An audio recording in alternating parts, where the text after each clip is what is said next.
Hello guys, मेरा नाम है मनीष और आज हम पीएसएम के एक इम्पॉर्टेंट टॉपिक के बारे में पढ़ेंगे, screening of disease.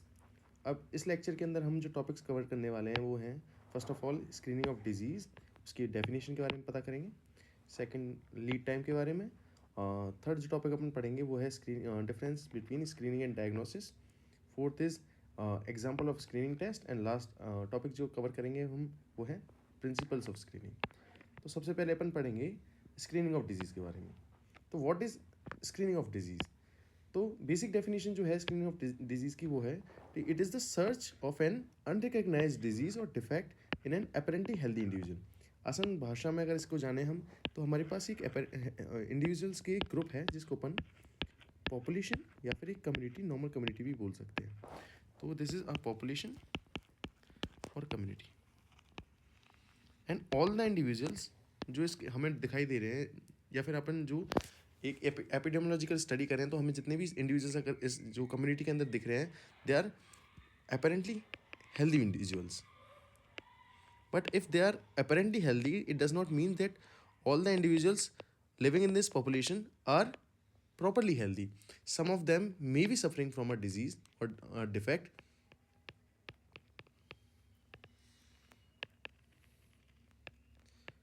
and identification or search of these individuals in a population is known as screening. समझ में आ गया होगा आपको कि एक अपेरेंटली हेल्दी इंडिविजुअल्स के पॉपुलेशन के अंदर से हम ऐसे इंडिविजुअल्स को आइडेंटिफाई करना जो कि डिजीज़ से, किसी पर्टिकुलर डिजीज़ से सफ़र कर रहे हैं, इस प्रोसेस को हम स्क्रीनिंग बोलते हैं। अब ये स्क्रीनिंग हम कैसे कर सकते हैं? तो this could be done with the help of various methods. For example by using various rapid test और doing various examinations and other procedures also be used for performing screening. ठीक है, अब बेसिक डेफिनेशन ऑफ स्क्रीनिंग आपको clear हो गई होगी अब तक।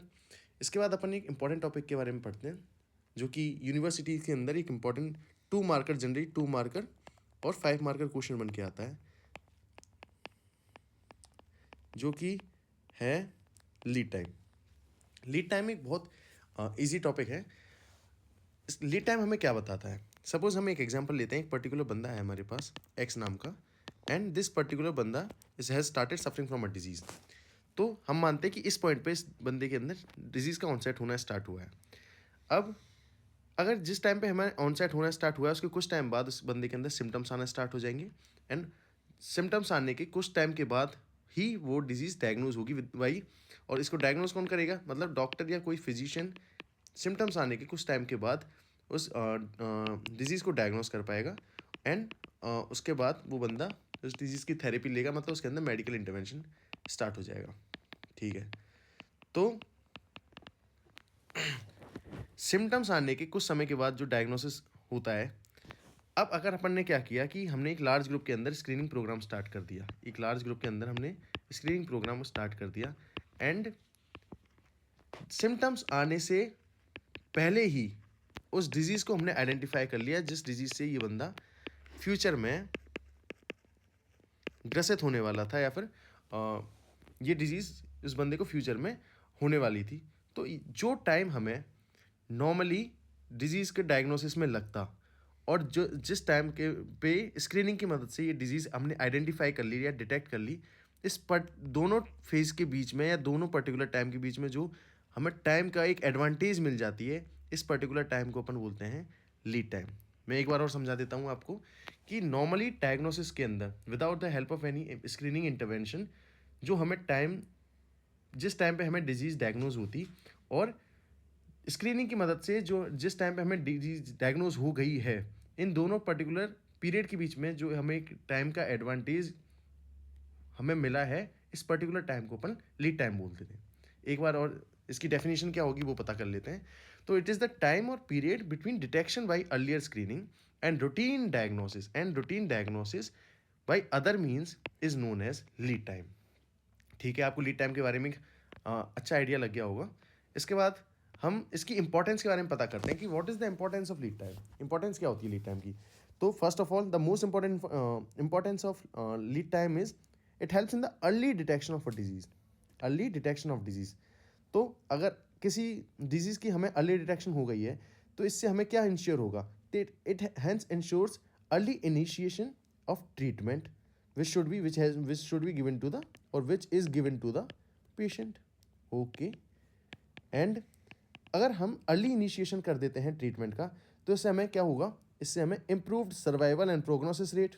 ऑफ कोर्स अगर इनिशियली बंदा हमें अर्ली डायग्नोस हो जाए डिजीज जिससे बंदा सफ़र करने वाला है तो it helps in early initiation of the treatment and hence improves the survival and prognosis of the disease.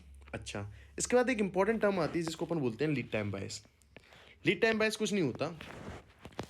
अब क्या होता है कई बार कि there are different type of test which are present in the market.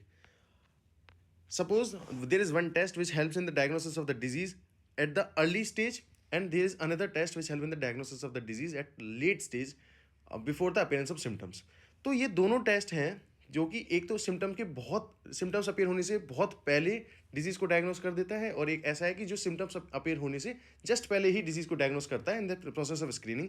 तो इससे क्या होता है कि एक बायस प्रोड्यूस हो जाता है जिसको अपन बोलते हैं लीड टाइम बायस।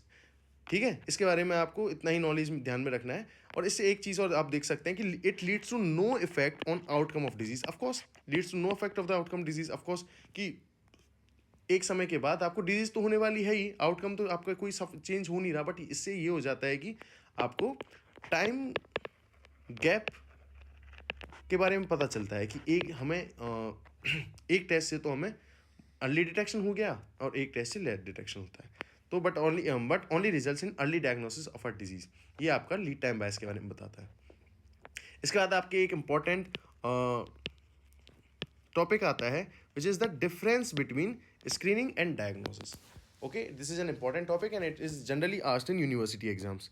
तो we are going to study about the difference between screening and diagnosis. First of all हमने देखा था कि स्क्रीनिंग कहाँ की जाती है, तो it is generally done on apparently healthy individuals. हमने पहले भी पढ़ा था कि अपेरेंटली हेल्दी इंडिविजुअल्स के अंदर ही स्क्रीनिंग की जाएगी, whereas diagnosis of a disease is only done in the cases of that particular disease. मतलब वो बंदे जो कि ऑलरेडी डिजीज से सफ़र कर रहे हैं, सिर्फ उन्हीं जहाँ पे साइंस एंड सिम्टम्स आना स्टार्ट हो चुके हैं, उन्हीं इंडिविजुअल्स के अंदर diagnosis of the disease is done. Second, screening कहाँ परफॉर्म की जाएगी? Screening is generally applied on healthy individuals in a group और अ पॉपुलेशन। मैंने आपको स्टार्टिंग में बताया था कि जनरली एक लार्ज स्केल के ऊपर स्क्रीनिंग परफॉर्म की जाती है आइदर इन ग्रुप्स और population, whereas diagnosis is done on single individuals, on particular individuals and not on a group. Suppose हमारे पास एक सिंगल बंदा है एंड सिंगल बंदे पर ही हम डायग्नोसिस परफॉर्म करेंगे and not on healthy group of populations. Next, तीसरा, स्क्रीनिंग का जो टेस्ट रिजल्ट होता है it is always final, whereas in the case of diagnosis the test results are not final and these are always in the few cases, not always, in few cases modifiable. So here it is always final in the case of screening, whereas in the case of diagnosis these are not final and these could be modifiable. Cost, ये जो होता है screening, these are relatively cheaper, ये large population के अंदर की जाती है and these all are relatively cheaper, whereas the cost of diagnosis is generally expensive as compared to that of the screening. Next is time taken in performing screening. So generally the time taken in performing screening is relatively rapid, whereas in the case of diagnosis it is generally time consuming procedure. Accuracy, generally screening is relatively inaccurate. The most important point is it is generally inaccurate, whereas in the case of diagnosis it is generally remains accurate. Okay, these are the most important points which you should keep in your mind कि screening और diagnosis के बीच में क्या difference होता है। ये 6 points हैं, आपको अच्छे से पता होने चाहिए। एक बार और बता देता हूँ कि ये हेल्दी इंडिविजुअल्स के अंदर किया जाता है, जबकि ये केसेस के अंदर किया जाता है। ये ग्रुप्स या पॉपुलेशंस के अंदर किया जाएगा, जबकि diagnosis individuals particular single individuals के अंदर परफॉर्म किया जाएगा। टेस्ट रिजल्ट जो होता है स्क्रीनिंग के अंदर फाइनल रहता है, जबकि डायग्नोसिस के अंदर this is not final and it could be sometimes modifiable, whereas the cost in screening is cheaper and in diagnosis it is expensive. Time taken is relatively rapid, whereas in the case of diagnosis it is time consuming. accuracy, this is relatively inaccurate, but in the case of diagnosis the accuracy is most of the time accurate. Okay अब हम एक और important topic के बारे में पता करेंगे जो कि जनरली आपको वाइवा के, मुझे भी पता है, याद है कि मेरे को थर्ड ईयर के जब मैं वाइवा दे रहा था तो ये क्वेश्चन पूछा गया था by my external that tell me some examples of screening test. तो these examples of screening tests are generally being used in the national health program. You should keep it this in mind कि अगर अपन कोई national health programmes के बारे में पता कर रहे हैं तो या फिर नेशनल हेल्थ प्रोग्राम्स परफॉर्म कर रहे हैं तो इसके अंदर हम स्क्रीनिंग जो लार्ज पॉपुलेशन के अंदर करेंगे तो ये इन्हीं टेस्ट की मदद से हम स्क्रीनिंग परफॉर्म करते हैं ना लार्ज पॉपुलेशन. तो ये वो स्क्रीनिंग टेस्ट हैं जो कि हम नेशनल हेल्थ प्रोग्राम्स के अंदर इंक्लूड करते हैं.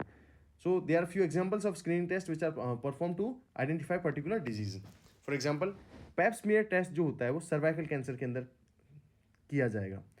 ठीक है. Second, visual inspection of cervix with 5% of acetic acid is also perform in the case of cervical cancer. Okay, तो there are two cases, two screening test perform in cervical cancer. First is pap smear test, second one is visual inspection of cervix with 5% acetic acid.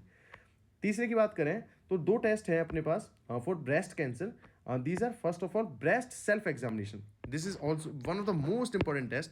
अगर कोई lady self palpation करती है अपने breast का and उसको कहीं lady को tumour या फिर कोई गांठ अपनी ब्रेस्ट के अंदर फील होती है, then she must visit a physician और a doctor in order to confirm whether she is suffering from breast carcinoma or whether it is a very normal tumor or कोई हल्की सी गांठ है वो. तो breast self examination is an important screening for breast cancer. Another one is mammography. Mammography is also done for breast cancer. Next one is HIV. For HIV, we perform ELISA, rapid and simple test for the screening of HIV or AIDS. Okay. Next for diabetes mellitus के लिए अपन क्या करते हैं, urine for sugar और random blood sugar level का measurement करेंगे. Level measurement is done for identifying a person whether he or she is developing for whether he or she is suffering from diabetes mellitus or not. Next, there are two screening tests which are done for prostate cancer. The first one is prostate specific antigen, which is also known as PSA, and second one is digital rectal examination, DRE, and these tests are done for prostate cancer. So here are some examples of screening tests which are done in the national health programs to identify whether the person is developing or suffering from any disease. Okay, आपको ये समझ में आ गया होगा I guess. उसके बाद अपन एक important topic के ऊपर और चलते हैं जो कि है प्रिंसिपल्स ऑफ स्क्रीनिंग. मतलब WHO ने कुछ प्रिंसिपल दिए हैं जो कि जरूरी हैं स्क्रीनिंग परफॉर्म करने के लिए, और इसी को एक और नाम से जाना जाता है which is the suitability of a disease for screening. मतलब एक डिजीज़ पर्टिकुलरली सूटेबल है क्या स्क्रीनिंग परफॉर्म करने के लिए, जिसको अपन बोलते हैं विल्सन्स क्राइटेरिया. अच्छा, इसके अंदर कुछ पॉइंट्स आते हैं जो कि आपको प्रिंसिपल्स ऑफ स्क्रीनिंग के बारे में पता होनी चाहिए. पहला, डिजीज़ जो है वो एक इम्पॉर्टेंट हेल्थ प्रॉब्लम होनी चाहिए हमारी सोसाइटी के अंदर. It should be an important health problem in our society, और सोसाइटी को इससे फ़र्क पड़ना चाहिए. Okay. Second, there should be an effective treatment which should be available for the disease. पहला हो गया कि डिजीज़ जो होती है it should be an important health problem for the society. Second, effective treatment present होना चाहिए डिजीज़ के लिए. तीसरा, facilities for diagnosis and treatment of disease should be available. Diagnosis और ट्रीटमेंट ऑफ डिजीज़ के लिए फैसिलिटीज़ अवेलेबल होनी चाहिए. एक चौथा, there should be a test और examination for the diagnosis of disease. Disease के डायग्नोसिस के लिए टेस्ट और एग्जामिनेशन ऑलवेज मार्केट के अंदर प्रेजेंट होने चाहिए. The test should be acceptable to the population. ऐसा नहीं है कि पॉपुलेशन घबराए कि मुझे तो ये टेस्ट नहीं कराना. It should be acceptable by majority of the population. ठीक है. उसके बाद सिक्स्थ पॉइंट आएगा, the total cost of finding a case should be economically balanced in relation to medical expenditure as a whole. कि total जो उस बंदे को अपना पूरा खर्चा लगेगा उस ट्रीटमेंट लेने के लिए, उसके जो केस को इकोनॉमिकली बैलेंस्ड होना चाहिए in order to find out the particular case, है ना. और लास्ट पॉइंट जो आएगा उसके अंदर वो है case finding should be a continuous process. ऐसा नहीं, केस का जो फाइंडिंग है और we can say screening should be a continuous process and it should not be done once and for all. तो case finding should be a continuous process, screening must be a continuous process and it should not be done for once and all. ठीक है. ये 7 points हैं आपके जो कि आपको principles of screening के बारे में बताते हैं। आप एक बार और इनको देख लीजिए। एंड ये आज का हमारा लेक्चर था। इसके बारे में हमने स्क्रीनिंग के बेसिक के बारे में बात की है। एंड नेक्स्ट जो लेक्चर होगा उसके बारे में हम टाइप्स ऑफ स्क्रीनिंग के बारे में बात करेंगे।